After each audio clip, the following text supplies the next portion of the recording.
18 months ago, we started working on the production of our first independent video game, Bury Me, My Love. If you have not heard of it, it's a text message-based interactive fiction that tells the story of Noah, a Syrian woman who decides to leave her war-torn country. She wants to reach Germany, and she has to make this dangerous journey alone, as her husband Majd cannot come with her. You'll play as Majd, even though he, as a character, has his own personality, and you have to provide Noah with advice and support. All this through text messages. Selfies and emojis only. This is what I call a reality-inspired game. A fiction directly derived from real events and, in this case, from interfaces we are used to using. Bury Me, My Love's production was sometimes easy, sometimes a complete mess. We made mistakes, overlooked things, and learned a lot. So I figured I'd share our experience, as it might be useful to others. Keep in mind, it was our first project as indie devs. There's just one thing you should know before I start. In the game, almost every decision you make may have an impact on one or more of the three variables that define your state: her romantic relationship with Majd, her money and her morale. For this bit, I will leave money and love out of the equation. They could be the subject of two separate articles, and focus on morale only. Let's say I start with a good 60 morale points, as Noah does in the game. Here we go. After reading a very touching article in Le Monde, the journey of a Syrian migrant as told by her WhatsApp conversations, I decide to make a game about how migrants communicate with their loved ones when they are on the road. But obviously, I will not be able to tackle such a delicate topic without getting help from people who know the situation very well. So I get in touch with the Mondas journalist, Lucy Solier. Lucy is not at all familiar with video games, but after I explain what I have in mind in detail, she agrees to introduce me via WhatsApp to Dana, the Syrian woman from the article.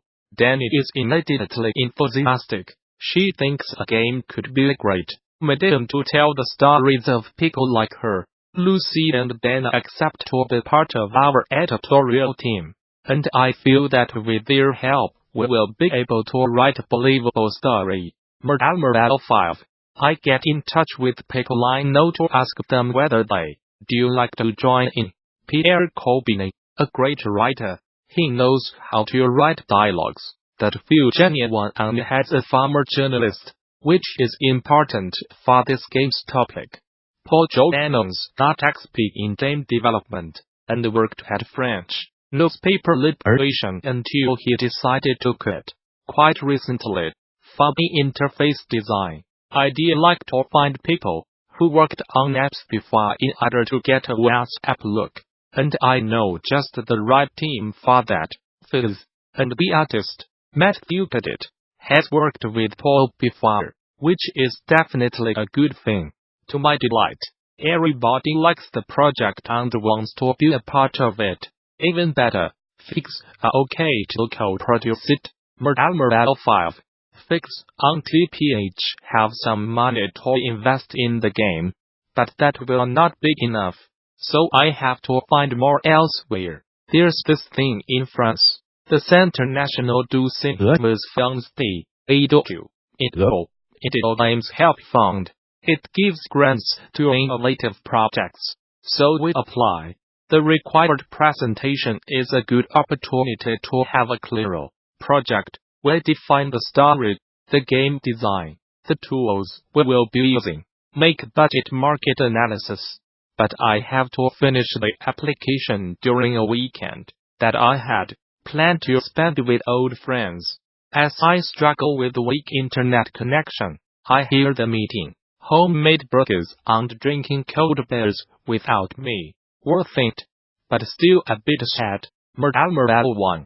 The cover to our very first presentation of the game, since June Pierre and I have been gathering documentation and reading a lot of testimonies by migrants who undertook the journey between Syria and Europe.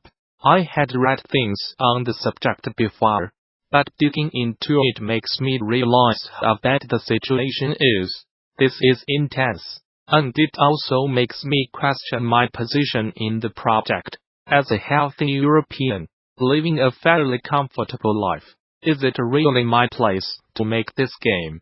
That's the thing with reality-inspired games. They basically require you to talk about other people's lives. But as a former journalist, I am familiar with the process. I have learned the importance of finding the right distance with your subject. We are not superheroes with capes. We do not have the pretension to come to the rescue and save migrants from a gloomy fate. Nor are we on that go with an activist agenda. We just want to tell those stories in the form of a video game, for players to acknowledge them, and what they say about the world we live in. As neither Pierre nor I are Syrian refugees, now Rand-made story is going to be a fiction. But to work as a reality-inspired game, it needs to be as truthful and believable as possible. There is a lot of work ahead to achieve that. Maurin 3. We got money from the French CNC. They seem to have liked the project and decided to help us. That's a good thing, because now I know we have got enough money to make Bury Me, My Love happen. Of course, we are on a tight budget, and we may have to cut out some of the features we'd like to have during the development process.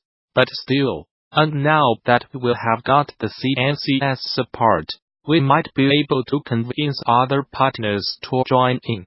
I immediately think about RT, the European TV channel. They have been investing in games recently, and Mo seems like a perfect fit for them. So I sent them the project. Far. I have a series of WhatsApp chats with Dana. The things she went through, both before leaving Syria and during her journey, are really chilling. Yet, she never complains. She just states the facts and how she faced them. I am really impressed by her, and I start writing now, as a character with her in mind. I'd also ask Dana about how life in Germany is.